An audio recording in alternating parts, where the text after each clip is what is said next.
Opening Spinoza's next book, we come at the outset upon one of the gems of philosophic literature. Spinoza tells why he gave up everything for philosophy. After experience had taught me that all things which frequently take place in ordinary life are vain and futile, and when I saw that all the things I feared and which feared me had nothing good or bad in them save in so far as the mind was affected by them, I determined at last to inquire whether there was anything which might be truly good and able to communicate its goodness, and by which the mind might be affected to the exclusion of all other things. I determined, I say, to inquire whether I might discover and attain the faculty of enjoying throughout eternity continual supreme happiness. I could see the many advantages acquired from honor and riches, and that I should be debarred from acquiring these things if I wished seriously to investigate a new matter. But the more one possesses of either of them, the more the pleasure is increased, and the more one is in consequence encouraged to increase them. Whereas if at any time our hope is frustrated, there arises in us the deepest pain. Fame has also this great drawback, that if we pursue it, we must direct our lives in such a way as to please the fancy of men, avoiding what they dislike and seeking what pleases them.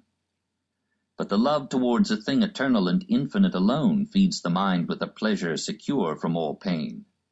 The greatest good is the knowledge of the union which the mind has with the whole of nature. The more the mind knows, the better it understands its forces and the order of nature. The more it understands its forces or strength, the better it will be able to direct itself and lay down the rules for itself. And the more it understands the order of nature, the more easily it will be able to liberate itself from useless things. This is the whole method. Only knowledge, then, is power and freedom, and the only permanent happiness is the pursuit of knowledge and the joy of understanding. Meanwhile, however, the philosopher must remain a man and a citizen. What shall be his mode of life during his pursuit of truth? Spinoza lays down a simple rule of conduct to which, as far as we know, his actual behavior thoroughly conformed. 1. To speak in a manner comprehensible to the people, and to do for them all things that do not prevent us from attaining our ends. 2. To enjoy only such pleasures as are necessary for the preservation of health. 3. Finally, to seek only enough money as is necessary for the maintenance of our life and health, and to comply with such customs as are not opposed to what we seek. But in setting out upon such a quest, the honest and clear-headed philosopher comes at once upon the problem. How do I know that my knowledge is knowledge, that my senses can be trusted in the material which they bring to my reason, and that my reason can be trusted with the conclusions which it derives from the material of sensation?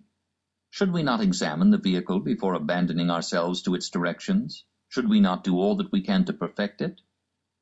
Before all things, says Spinoza, Baconianly, a means must be devised for improving and clarifying the intellect.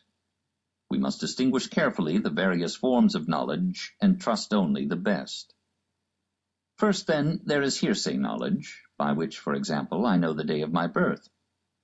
Second, vague experience, empirical knowledge in the derogatory sense, as when a physician knows a cure not by any scientific formulation of experimental tests, but by a general impression that it has usually worked.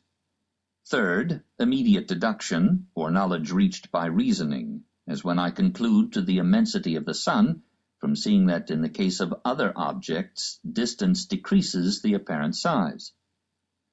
This kind of knowledge is superior to the other two, but is yet precariously subject to sudden refutation by direct experience. So science for 100 years reasoned its way to an ether, which is now in high disfavor with the physicist elite. Hence the highest kind of knowledge is the fourth form, which comes by immediate deduction and direct perception, as when we see at once that 6 is the missing number in the proportion 2:4 as 3:x, or as when we perceive that the whole is greater than the part. Spinoza believes that men versed in mathematics know most of Euclid in this intuitive way, but he admits ruefully that the things which I have been able to know by this knowledge so far have been very few. In the Ethics, Spinoza reduces the first two forms of knowledge to one, and calls intuitive knowledge a perception of things sub specie aeternitatis, in their eternal aspects and relations, which gives in a phrase a definition of philosophy.